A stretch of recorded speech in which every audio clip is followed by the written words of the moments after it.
Yes, I'm ready to answer questions. I am not a crook. Ready, 1, 2. White balance. Those are lies.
Testing. 1, 2, 3. Testing. 1, 2, 3. Testing. 1, 2, 3. Testing. 1, 2, 3. 1, 2, 3.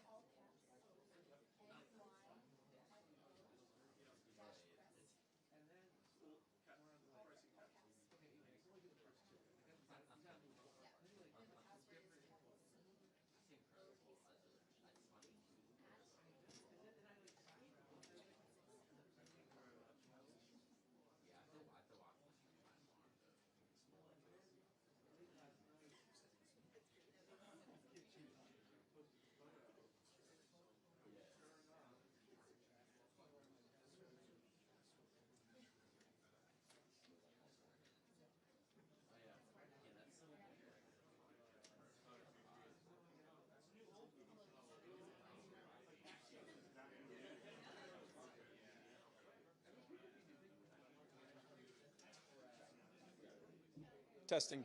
1, 2, 3. 1, 2, 3. 1, 2, 3. 1, 2, 3. Testing. 1, 2, 3. 1, 2, 3.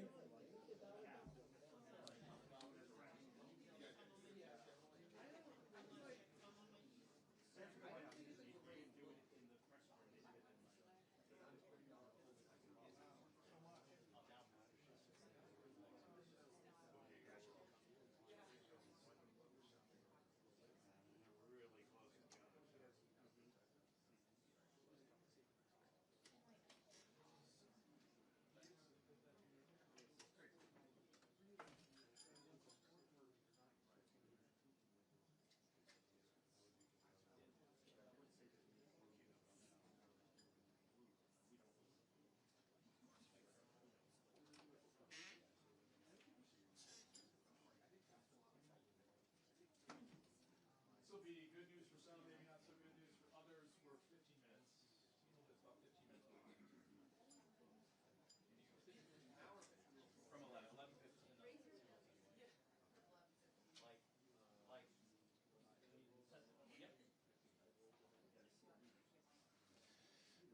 Testing. 1, 2, 3. Testing. 1, 2, 3. 1, 2, 3. Did you say 15 minute delay or 15 minutes out? Delay. 11:15. Yes, sir. Yeah.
Yes,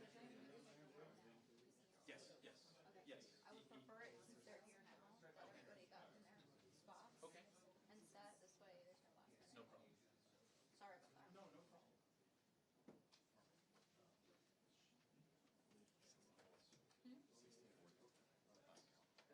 Oh, you were right on the money.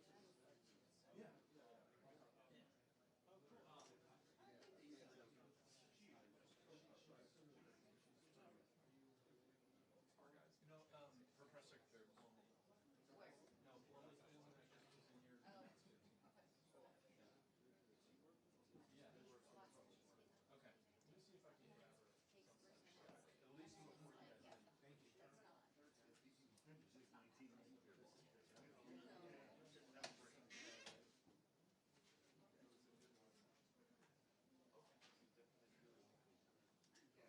At least before you guys leave. Thank you.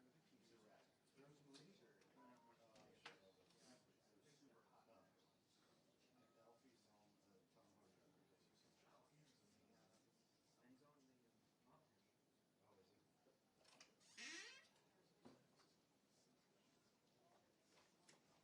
Yeah, or just down below. It's just me. Don't worry. Here, or stash it here. Let's stash it there, and then I tape it literally just here. Okay, we gotta tape that one. Yeah. Okay, that's fine. Okay, great.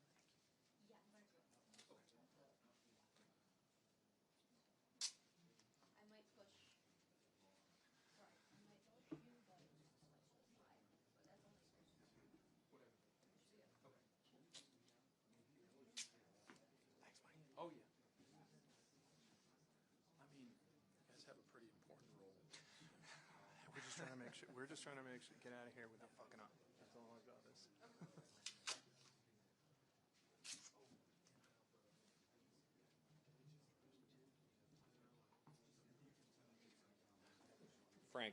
Frank, can you hear me? Yeah? Can you hear that mic as well?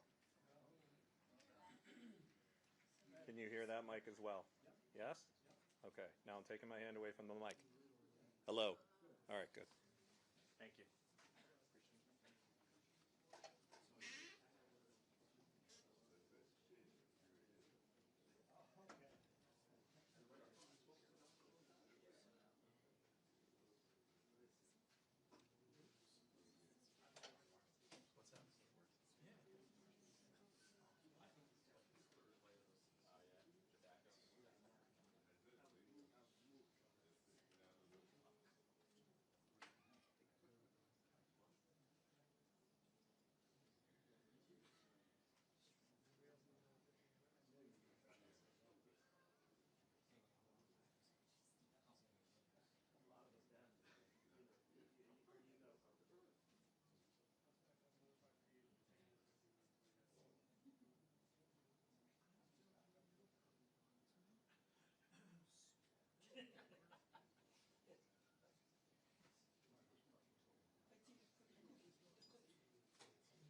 Hi, good morning, everyone. Thank you all for being here. Secretary Noem and our CBP team and HSI will be out here in just a few moments. But I do want to give you all a heads up, and we can send this to you over email or text if that's easier. My team will be out there to distribute it to you. But I do want to let you know who is going to be speaking today. Of course, Secretary Noem, Secretary of Homeland Security, CBP Director of Field Operations of New York, Frank Russo, ERO Field Officer Director of New York, Kenneth Ganallo, and then HSI Special Agent in Charge, Ricky Patel. So we can get you that spelling and those titles, but we'll get started in just a few minutes. Thank you all for coming. You want to repeat it back? Okay. CBP Director, Field Operations, New York, Frank Russo. ERO Field Director, New York, Kenneth Ganallo. HSI Special Agent in Charge, Ricky Patel. Anything you need here again? Spelling? Frank Russo, R-U-S-S-O, Ganallo, G-E-N-A-L-O, Patel, P-A-T-E-L. All right, guys, thank you.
Good morning, everyone. Thank you for being here. I'm Kristi Noem, the Secretary of the Department of Homeland Security, and today we're here to talk about an operation that's been going on for several months.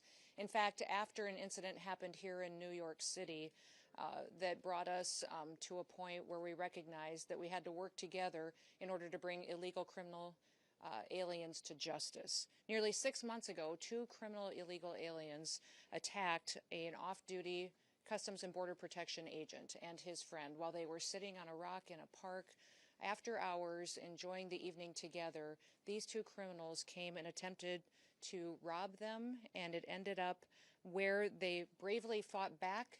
This officer defended himself and his friend, but not before being shot in the face and in the arm by one of these criminals. Immediately after, the men and women of the Homeland Security investigations worked with NYPD, leading to the arrest of that gunman in just 2 hours. Within 28 hours, the second assailant was arrested as well, and those individuals have been brought to justice. But those individuals would have never been in this country if they hadn't been allowed in by the Biden administration when they ignored our federal laws and allowed them to come in illegally. Now, the officer that was injured doesn't seek public attention. He wishes to remain anonymous, but he had a distinguished career and a legacy of service and continues to do so. But his life was forever altered by this heinous crime. His attackers never should have been in this country, and they've been protected and were protected up until that point by sanctuary city policies. In fact, they had long criminal rap sheets and were released by the Biden administration and continued to be released by leaders in this city to perpetuate crimes against the citizens that live here. During our investigation, we learned that these scumbags were affiliated with the transnational criminal organization, the notorious Trinitaris gang in New York. We began to target every single last person that is affiliated with them and recognized that they needed to be brought to justice. The American people deserve dignity, they deserve justice, and we deliver both. So we launched Operation Salvo here in New York City. Operation Salvo was a cooperation of the resources of CBP, HSI, ERO, and also the federal prosecutors from the Southern District of New York. The New York County District Attorney's Office also participated in this operation. We've arrested 54 individuals as a part of Operation Salvo since its inception just a few months ago. Those arrested are violent transnational gang members and affiliates associated with Trinitarios who are responsible for weapons trafficking, for human smuggling, for narcotics distribution, and for armed robberies. They had perpetuated previous violent attacks across the city of New York City. We have already removed not only many of these individuals that we have arrested, but over 60% of them have been returned back to their home countries to face justice for their crimes there as well. These arrests and these removals represent a significant blow to the criminal network that has been terrorizing communities and right here in New York City and throughout the United States. And that's our message to this administration, to this city, to the state, and to the United States, is that President Trump and his law enforcement officers that are entrusted to protect the American people will every day continue to keep America safe. Operation Salvo is just the beginning of a broader and a much more sustained effort to go after not only transnational criminal organizations and networks, but also illegal criminal aliens throughout the country. We are on offense. The Trump administration is using every single tool that we have to protect the American people. Sanctuary policies, whether they're here in New York City, whether they're in California, Illinois, or Minneapolis, if you are a criminal illegal alien, we are coming to get you, we will arrest you, we will bring justice, and we will also bring safety to the American people. We are warning anyone, if you think you can harm an individual, a citizen of the United States, or a law enforcement officer, we will find you and bring you to justice. If you lay a finger on one of our officers, we will catch you, we will prosecute you, and you will feel the full extent of the law. In every single thing the Trump administration does, we put the American people first. Operation Salvo has proven that by taking 54 dangerous individuals off of our streets and protecting the people who live here in this city. Now, also thanks to President Trump, we have 2.6 million people who have left our country who shouldn't have been here in the first place. They were here illegally, and over 650,000 of them were arrested, detained, and deported back to their home countries. 2 million of them left voluntarily, recognizing this was their opportunity to go home and come back someday the right way so they have a chance to enjoy the American dream. Of course, doing these operations requires brave citizens that are willing to serve their country, and we're excited by the amount of people who want to join the Department of Homeland Security in their efforts to protect the American people. And tomorrow is Law Enforcement Day, so I'd like to encourage all of you that when you see a CBP officer, an ICE officer, anyone serving in federal, state, or local who are pledging their lives and taking an oath to protect their communities and their country and the people that live there, that you thank them. Do something nice for them. Buy them lunch, give their families some support, and thank them for their service and their dedication to freedom and to liberty and enjoying the opportunity to sleep peacefully in our beds at night. Now, I'm pleased that I get to introduce several other speakers that will come up and share information on this operation with you. The first one is going to be Director Frank Russo will address and talk about some of the specifics of this operation. Thank you, Madam Secretary. Good morning, everyone. Thank you for joining us today. Madam Secretary, we can't thank you enough for being here today. Your humanity, your compassion was evident to us the minute our officer got shot. You visiting him in the hospital, checking up on him every so often was really a clear indication of your care for our officer, and really inspired us to come up with this operation. I'm sure that the success of this operation is a direct result of your care, so thank you for that. I want to get something across to you all in a clear message. New York City is a safer city because we did not allow this attack, this vicious attack on our officer, to go unanswered and unpunished, because Operation Salvo delivered clear, real, and measured results. Now, the best thing about this operation is that it was done the way law enforcement loves to do it: quietly, discreetly, behind the scenes, often under the cover of darkness. And what that did was it allowed our officers and agents to go out there, to conduct surveillance, to do intel gathering operations, and to arrest these individuals without any interruptions and without any impact to civilians. That's the way it's supposed to be done. And that's the way we kept New York City safe. 6 months ago, our officer was enjoying a Saturday night in the park. And when he was attacked, it was an attack on all of us. And we realized we had to restore public safety and the rule of law. Our mission is clear at CBP. Our mission is to protect the homeland, safeguard the borders, and endure economic prosperity. But this mission was more narrowly focused. This mission was about protecting the citizens of New York and ridding ourselves of these horrible individuals. Now, we came up with the name Salvo because the name means a lot to us. Salvo, first and foremost, the term our officer received salvation that night. By the grace of God and because of the incredible support from the NYPD under leadership of Commissioner Tisch and her team, who was out there picking up our officer and bringing him to a hospital. So we thank the NYPD for that. Salvo also references a term of simultaneous discharge of guns in battle. And that's what happened that night to our officer. And he was so courageous in getting shot in the wrist and in the face and still firing back. He's a hero to us, and he inspires us each and every day. And finally, we felt the need as a premier law enforcement agency with our partners to unleash a salvo of justice. And so by using intel-driven operations, data-driven targeting capabilities that are second to none, we went after individuals who are illegally here and many who have criminal records. It was an incredible operation done by working with our partners, realizing that these individuals were affiliated to the Trinitarios gang.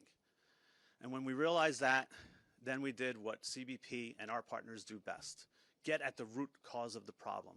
Go after these transnational criminal organizations by getting at their networks. And each and every day we would pick off one or two. And with our partners, with ICE, with ERO, with HSI, we used our mapping techniques, looking at individuals with criminal records, arrest warrants, removal orders, and again, picking them off one by one. We could not have done it without them, and it was an amazing success. We looked at businesses, residences, and community hubs that were harboring these individuals. The results speak for themselves.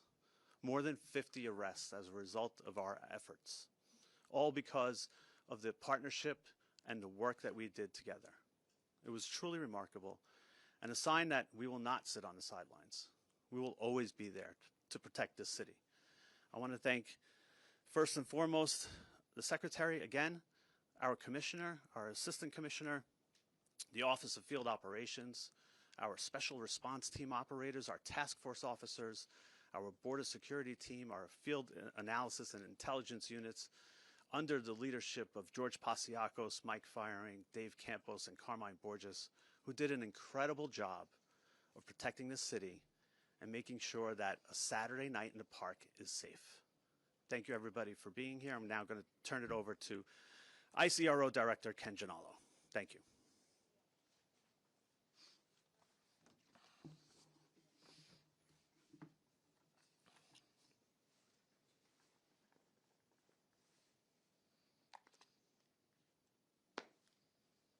Morning, everyone. How you doing? My name's Ken Gianallo. I am the Field Office Director for ICE Enforcement Removal Operations, New York City. I first want to thank Secretary Noem for traveling to the city today and for our continued and unwavering support of our brave law enforcement officers. We are here today because of the abject failure of the New York City bail reform laws and sanctuary city policies. The tragic shooting of this heroic CBP officer was entirely preventable and is a direct result of those policies. What makes this case particularly egregious is both of these violent criminals had been in NYPD custody on multiple occasions. However, due to these sanctuary city policies and the politicians that prioritize politics over public safety, these criminal illegal aliens were repeatedly released onto New York City's streets to harm this brave officer. ERO New York City is proud to partner with CBP and HSI in this joint initiative to not only locate and arrest the two criminal aliens responsible for the shooting, but also to identify, locate, and apprehend their Trinitario associates, ruthless gang members who engage in illicit activity and terrorize law-abiding New Yorkers.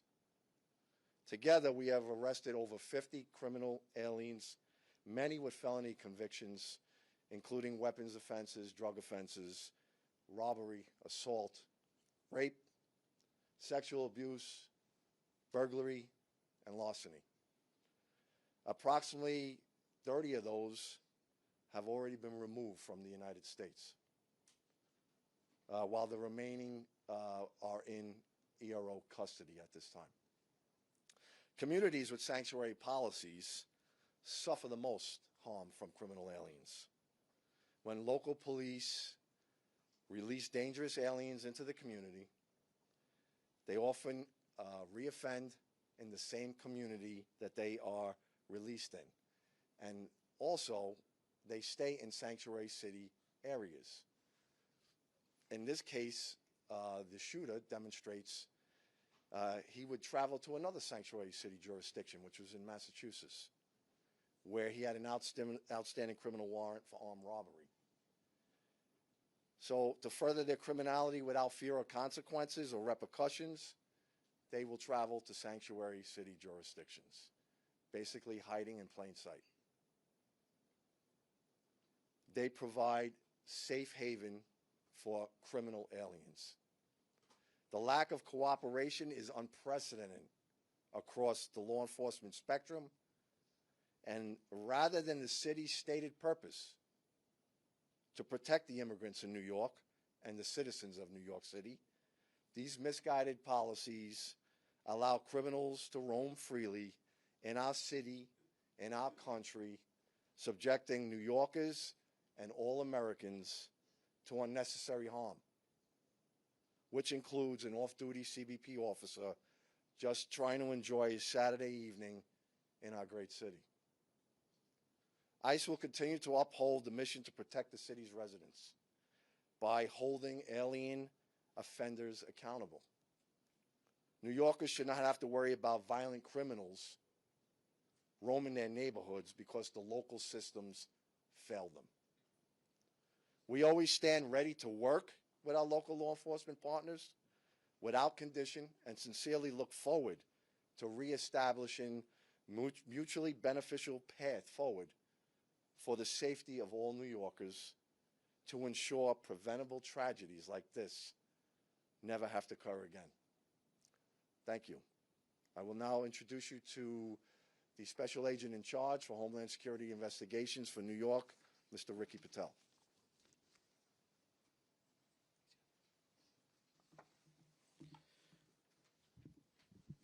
Thank you, Madam Secretary. Thank you, Frank. Thank you, Ken. Good morning. As you just heard, my name is Ricky Patel. I'm the Special Agent in Charge for Homeland Security Investigations, HSI, here in New York City. It is an honor to join my esteemed colleagues today to say, when our partners call, we answer. No hesitation, no delay. That's the commitment HSI New York brings to every threat against our law enforcement family and to our great city. From the very first moments following the July shooting of our CBP partner, HSI agents alongside local, state, and federal counterparts worked relentlessly, day and night, to track those responsible. HSI personnel, in coordination with our local partners, apprehended the accused gunman within 2 hours of the shooting. We swiftly identified his alleged accomplice, whom we arrested shortly thereafter. In the days, weeks, and months that followed, together with law enforcement, we pursued every known associate of this violent migrant gang crew.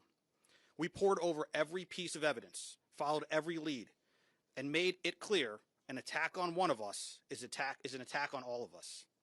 Our unity is our strength, and we will never let criminals divide us.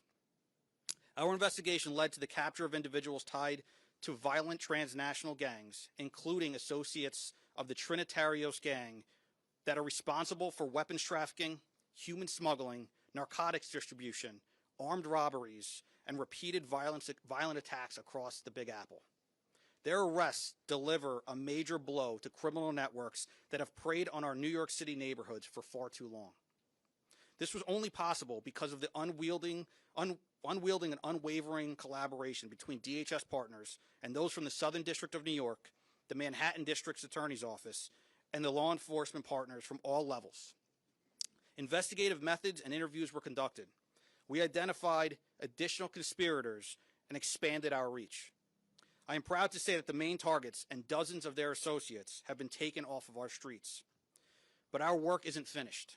We will continue to leverage every resource, whether it's local, state, or federal, to root out anyone connected to this conspiracy and this violent gang. Leadership and teamwork remain the backbone of our success.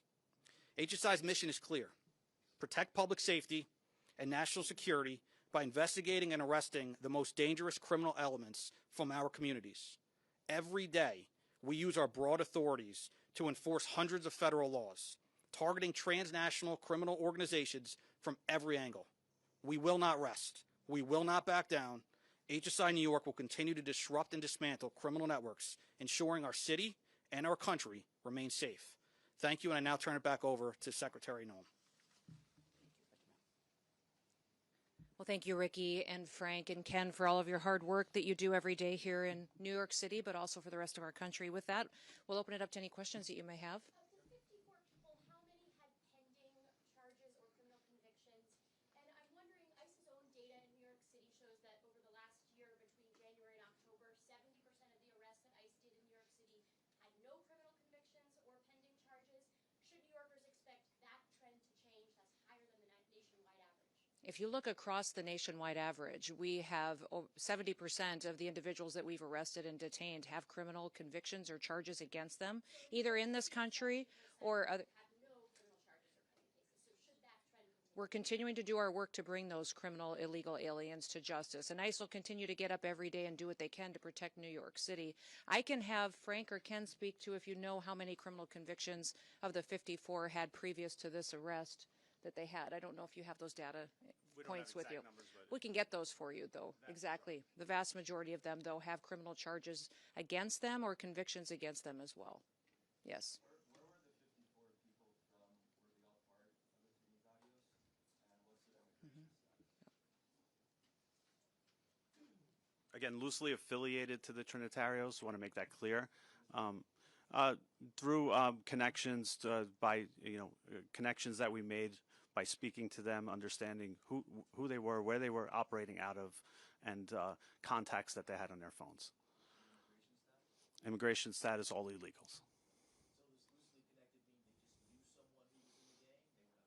It varies. It varies a spectrum from speaking to individuals associated with the gang to just having conversations.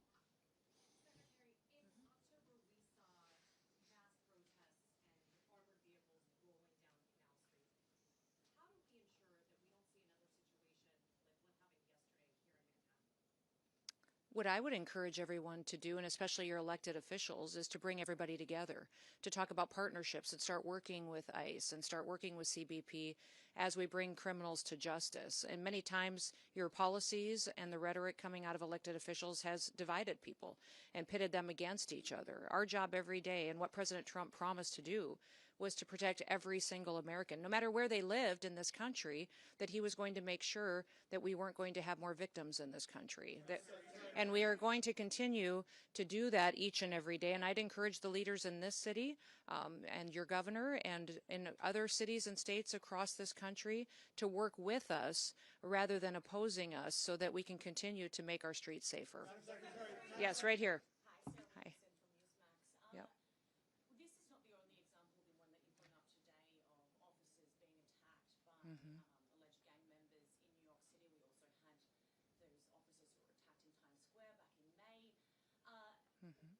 With these examples, has Mayor Mamdani and his administration offered to cooperate when it comes to getting criminal gang members off the streets? Because we know he is not a fan of ICE, but when it comes to criminal gangs, is there any kind of leeway that has been given them?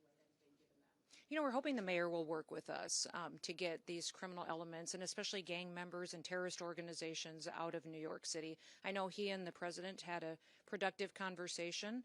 Our communication at the Department of Homeland Security has not been productive with the mayor's office or with NYPD, but we want to continue those conversations so we can work together. Yes. Director Russo spoke about how this operation happened discreetly in darkness, and that's how it should be, which is in contrast to what happened in Minneapolis yesterday. You said What do you mean in contrast to what happened in? very much not. Because of the protesters and the violent criminals that were attacking our law enforcement. If you remember in that operation, what happened was our officers were out trying to get a car stuck out of the snow when they were surrounded and assaulted and blocked in by protesters that were inciting. The officer was following his training. He did follow his training because of an individual that was. Point blank into a driver's window. Is that part of the training? How is that self-defense? This is an experienced officer who followed his training, and we will continue to let the investigation unfold into the individual and continue to follow the procedures and policies that happen in these use of force cases. But let's remember the events that surrounded what happened yesterday on that tragic situation was that these individuals had followed our officers all day, had harassed them, had blocked them in. They were impeding our law enforcement operations, which is against the law. And when they demanded and commanded her to get out of her vehicle several times, she did not. So we'll continue to allow this process to unfold and recognize that these law enforcement officers every single day put their lives on the line. They go out and do their jobs. They go out and. This was an act of domestic terrorism, which is perpetuating. Into who she was or what she was about, and yet now you're saying These policies and procedures that follow a use of force situation like this are continuing to be put in place. So this is standard operating procedure after every use of force situation, is that we follow these procedures and protocols. This situation is no different. Back there. Nope, this young lady right beside you. I'll come to you next.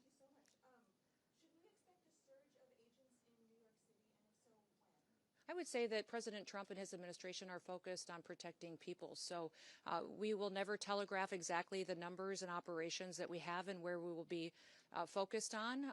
But I think that when you see violent criminals that are taking advantage of American citizens and putting their lives in jeopardy, our law enforcement officers at DHS will always show up. Yes. I'll come back. I'll come back. Go ahead. Secretary, the officer involved in the shooting yesterday, has he been suspended or is he still in the field? The officer went to the hospital. He was hit by the vehicle, went to hospital and received treatment, was released and is spending time with his family now. And is he still Yes, sir? Yes. In Minneapolis yesterday, you said the surge there would continue. You didn't directly say whether we can expect an ICE surge for civil deportation enforcement. Can you explain what a surge is? I won't describe in detail our law enforcement operations that we have. It's just puts our officers' lives in jeopardy, but they will be there enforcing the laws of this country and upholding the public safety needs that have to happen when it comes to enforcing federal law. So will this be just Homeland Security investigations? You know, we've got thousands of officers there, and I'm not opposed to sending more if necessary to keep people safe. Back up here. Secretary, can you talk a little bit about the experience of the officer and some of his background? How much training did he have? How much training in these types of situations did he have, even if he's from the region? Yeah, I'm not going to get specific to this officer, but he's an experienced officer that has served a number of years, and we recognize that he acted according to his training, and we expect that all the policies and procedures of review will be exactly that he acted appropriately to protect his life and the life of his colleagues and fellow law enforcement officers that were there and people that were surrounding. Yes. I'd like to get your reaction on some of the rhetoric here in New York City. Mayor Zohar Mamdani responded to the shooting yesterday saying that this is only the latest horror in a year full of cruelty. He called it an attack on us all, that New York stands with immigrants today and every day. Also, council members last night at the protest called this fascism. The New York City's public advocate, Jumaane Williams, said that your administration is, quote, doing the devil's work, and he asked New York City to stand up and show up, quote, it's going to be difficult and there are going to be casualties. And the last comment that was made last night at the protest was from New York State Representative Alex Boros, also a Democrat. Quote, not only was the ICE agent's hand on the gun, but Secretary Noem's hand was on the gun. President Trump's hand was on the gun. What is your response to New York Democratic leaders, those particular comments, and the protesters that are outside? I would say those comments are why we're standing where we are today. That kind of language and that kind of provocative talk, inciting people to take action and perpetuate violence in some cases, is unacceptable, and especially of elected leaders. We have a responsibility to state the facts, to go out and enforce the law. Your mayor just said in that statement that he was going to stand with illegal people who have broken our law before he's going to put New York City citizens first. His job and why he was elected was to protect the people who live here, that had the opportunity to vote for him and have the opportunity to live in this city. They pay their taxes, they go to work every day, and instead the mayor in that statement chose to stand with illegals instead of those individuals who just want the chance to raise their families in New York City and have a part of the American dream. Yes. The head of Minnesota State Investigations Agency said that they had been cut out of the investigation into the fatal shooting in Minneapolis. Can you explain that reversal? I'd like to know where they've been and why they're not out on the streets investigating all of these people that are harassing and inciting violence on law enforcement officers right now. They're allowing the situation to be volatile. They're not doing their work. They haven't for years, and maybe they should get to work a little bit on the unprecedented fraud that we've seen in Minnesota and in Minneapolis by people that stole from American citizens and diverted funds away from vulnerable people and programs and services that they needed and put it into their own pockets. Minnesota is a train wreck. It is corrupt, and it was under the leadership of Governor Walz and this mayor that they allowed it to happen, and they let criminals and illegals and people abuse programs and steal the money, and now they're allowing violence to go forward on the streets as well.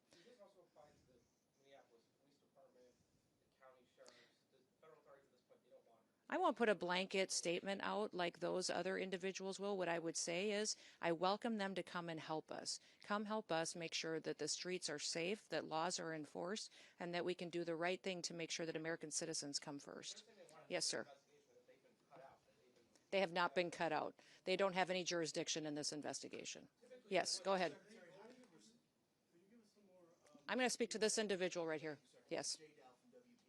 Mm-hmm. How do you respond to Americans who have been listening to your comments Mm-hmm. that this was an act of domestic terrorism, Mm-hmm. that the officer was... Anytime you take something... It is in direct contradiction to what they are seeing and watching in the multiple angles that have been released. What I would... 24 hours. This vehicle was used to hit this officer. It was used as a weapon, and the officer feels as though his life was in jeopardy. It was used to perpetuate a violent act that this officer took action to protect himself and to protect his fellow law enforcement officers. So we'll let this continue to go forward and follow the same policies and procedures that every use of force situation does. But we've had almost over 100 times that these vehicles have been used to ram law enforcement officers and to do damage and to harm them. When you take an action and use a weapon to harm someone and to incite violence against them and try to cause them injury or death, then it needs to be labeled exactly what it was. Do you believe the use of force in this instance was commensurate with the actions of that vehicle and the driver? I would say that when these individuals use their vehicles to try to ram our law enforcement and to put their lives in jeopardy, that law enforcement officer has to make a decision to protect his life and the individuals around him as well. Yes. What did you make of Tom Homan's comments yesterday that we should wait for an investigation before determining, as you have, that in this incident it was self-defense and that he felt that his life was in danger? You know, I didn't see those comments, but from what I understand, he also put out a statement later as well. So I'll let Tom speak to that. But all of us are on the same page in the fact that this law enforcement officer followed his training and that he defended and acted in defense of his life and those around him. Yes. Darla Miles, ABC 7 New York. Two quick questions. First, you said these protesters had been following the ICE agents. Do you have a little bit more of a timeline, and can you share with us some of those other initial encounters prior to the fatal shooting? And then secondly, can you speak to the closure of the ICE office at Rikers by Mayor Mamdani? There will be more details coming out as this goes forward in the coming days, and I'll talk more about that closure in the future. Yep. So can you say if there was how many times that they had been threatened, like how many other times they... It had been ongoing throughout the day. Yes. Thank you, Madam Secretary. Whatever happened in Minneapolis, a mother of 3 is dead, an American citizen. Do you have a message for her family? Yes, absolutely. And I reiterated this yesterday when I had my press conference in Minneapolis. I asked everybody not to just pray for the officer, but also pray for the deceased family and her loved ones as well. It was a tragic situation that I hope we never see happen again. That's why I'm encouraging all elected leaders to work together so that we can be cooperative in getting dangerous criminals off of our streets. Do you feel like that you go in with a lot of publicity about these operations? Do you feel like that needs to be revisited so that maybe you go in a little more covertly, or do you need to change the approach at all? I would say that we have all different kinds of law enforcement operations ongoing with the department at all times. We don't telegraph what they are, the details or specifics, or where we're going to be operating. I would say that there's different tactics utilized for what's appropriate for the situation and the criminal activity we see in the city. Last question? Do you know the details of Renee Hood's harassment of ICE officers early in the day? Were any of those details shared with you? Because apparently it wasn't just that one incident, it was earlier in the day as well. Yes, it was, and that will be a part of some of the details that we will be sharing in the future. Thank you. Thank you all for being here, and I appreciate you focusing on this operation and the 54 criminals that we have gotten off the streets because of the work of this team behind me. We thank all of them for their service and recognize that, again, I'll remind you, tomorrow is Law Enforcement Day. Please take the time to thank a law enforcement officer who's out there keeping us and our family safe. Have a wonderful day.